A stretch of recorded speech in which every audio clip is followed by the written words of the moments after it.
Então, pessoal, nesse segundo bloco da aula, eu vou apresentar para vocês a classificação mais comum sobre a ação penal. É uma classificação que leva em consideração a legitimidade ativa para a propositura da ação penal. Então, nesse sentido, a ação penal ela é classificada em ação penal pública e ação penal privada. A ação penal pública, que é também chamada de denúncia, tá? Denúncia é o nome da petição inicial da ação penal. É por isso que vocês escutam muito propor denúncia e também por isso é importante que vocês retirem do vocabulário de vocês a expressão ir fazer uma denúncia na delegacia, né? Então, denúncia ela é o nome da ação penal pública, tá? A ação penal pública ela se chama pública porque o legitimado ativo para propor ação penal é o Ministério Público, tá? As ações penais públicas elas podem ser classificadas em dois tipos: a ação penal pública incondicionada e a ação penal pública condicionada, né? A ação penal pública incondicionada é aquela em que o Ministério Público, uma vez que esteja diante de um fato criminoso cuja autoria existe indícios de se saber a partir da investigação, né? Então, se o Ministério Público, com a investigação, ele tem elementos para demonstrar, pelo menos numa análise inicial, tá?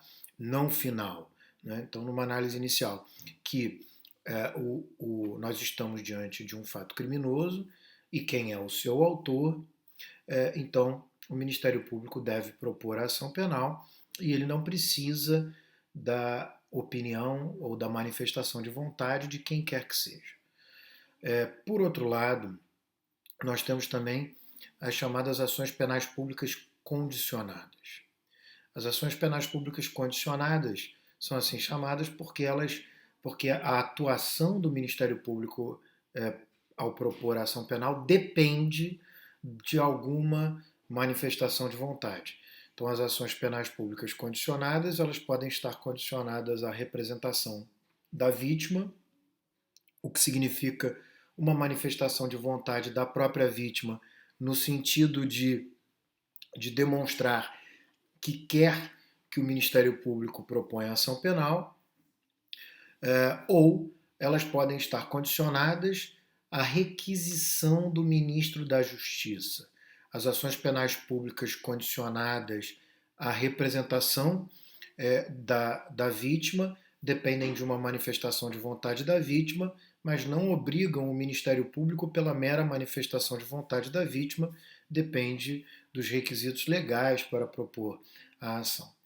As ações penais públicas condicionadas à requisição do ministro da Justiça, elas dependem da requisição do ministro, mas requisição, como nós já sabemos, é uma ordem, portanto, o Ministério Público está condicionado a propor a ação penal em razão da requisição do ministro da Justiça. É claro que é possível discutir a autonomia funcional do Ministério Público e também a vinculação do Ministério Público à legalidade, né? De tal maneira que é possível afirmar que, a despeito do ministro da Justiça requisitar essa ordem, ela encontra limites na legalidade, né? Se a ordem for ilegal, o Ministério Público não é obrigado a propor ação penal, mas a priori requisição é uma ordem. É possível afirmar, antes de explicar a ação penal privada, que a ação penal pública incondicionada é a regra. Então, quando o Código Penal nada disser sobre determinado tipo penal, é porque a ação penal pública daquele caso é incondicionada, né?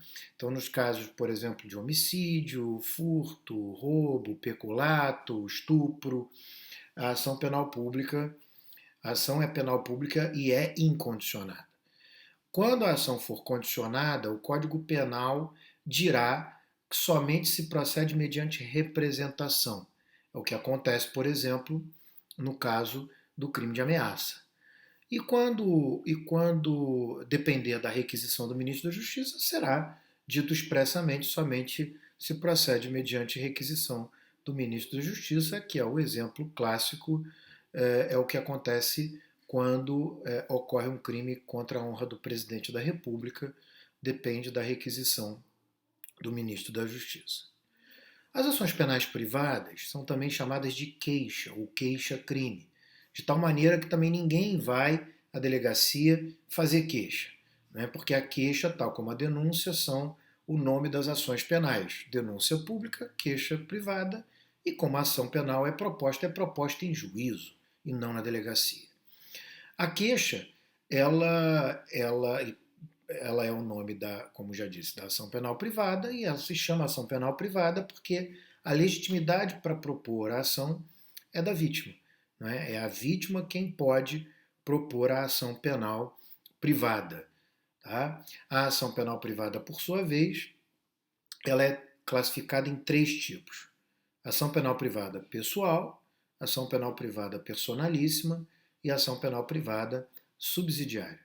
A ação penal privada pessoal é aquela em que a vítima é quem pode propor a ação, mas também, caso ela seja incapaz, o seu representante legal, ou caso ela tenha falecido, os seus sucessores. A ação penal privada personalíssima, só a vítima pode propor a ação. Nem seus representantes legais podem propor, no caso de incapacidade, nem os sucessores. Tá? Por isso ela é personalíssima. E a ação penal privada subsidiária, ela é subsidiária da ação penal pública. Portanto, ela, na verdade, originalmente é uma ação penal pública, mas o Ministério Público permanece inerte, ou seja, quando o Ministério Público tem um prazo dele, que eu ainda não falei qual é, mas nós vamos falar mais à frente, né? Então tem o prazo para propor a ação penal e ele não propõe, mas ele também não pede o arquivamento do inquérito e também não pede, não formula uma proposta de acordo de não persecução penal, ou seja, quando ele nada faz, ao final do prazo nasce para a vítima o direito de propor a ação penal privada subsidiária. Ela é subsidiária exatamente porque ela faz parte de um mecanismo que a lei cria, que a lei criou de controle da inércia do Ministério Público na propositura da ação penal ou na tomada de qualquer posição. Né? Já houve discussão que está ultrapassada, caso o Ministério Público peça o arquivamento, se a vítima pode, nesse caso, propor a ação penal. E a resposta é não. Na verdade, quando o Ministério Público pede o arquivamento, o Ministério Público ele está tomando uma atitude, porque o que motiva a ação penal privada subsidiária é a inércia do Ministério Público, é quando o Ministério Público não toma nenhuma atitude. A ação penal privada, então agora voltando, ela pode ser, como falei, pessoal, personalíssima e subsidiária. A ação penal privada subsidiária ela se aplica em todos os casos em que a ação é pública, ponto. Seja ela pública condicionada ou incondicionada, desde que o Ministério Público permaneça inerte e o prazo para ele agir seja ultrapassado. A ação penal privada pessoal, ela é prevista no Código Penal para cada crime em que a ação é privada. Quando a ação é privada, o Código Penal dirá somente se procede mediante queixa. Quando o Código diz somente se procede mediante queixa, é porque a ação é privada e não pública. É o que acontece, por exemplo, nos crimes contra a honra. Todos eles, de regra, são de ação penal privada, com exceção do crime de injúria com preconceito e dos crimes contra a honra do presidente da República. E a ação penal privada personalíssima é uma ação praticamente já não existe mais. Era aplicada ao adultério, mas o adultério é um crime revogado. Se aplica ao induzimento a erro quanto a impedimento para o casamento. Né? Então não se aplica mais tanto, tem um único crime e eu jamais vi em 22 anos de advocacia alguém propor ação por esse aqui.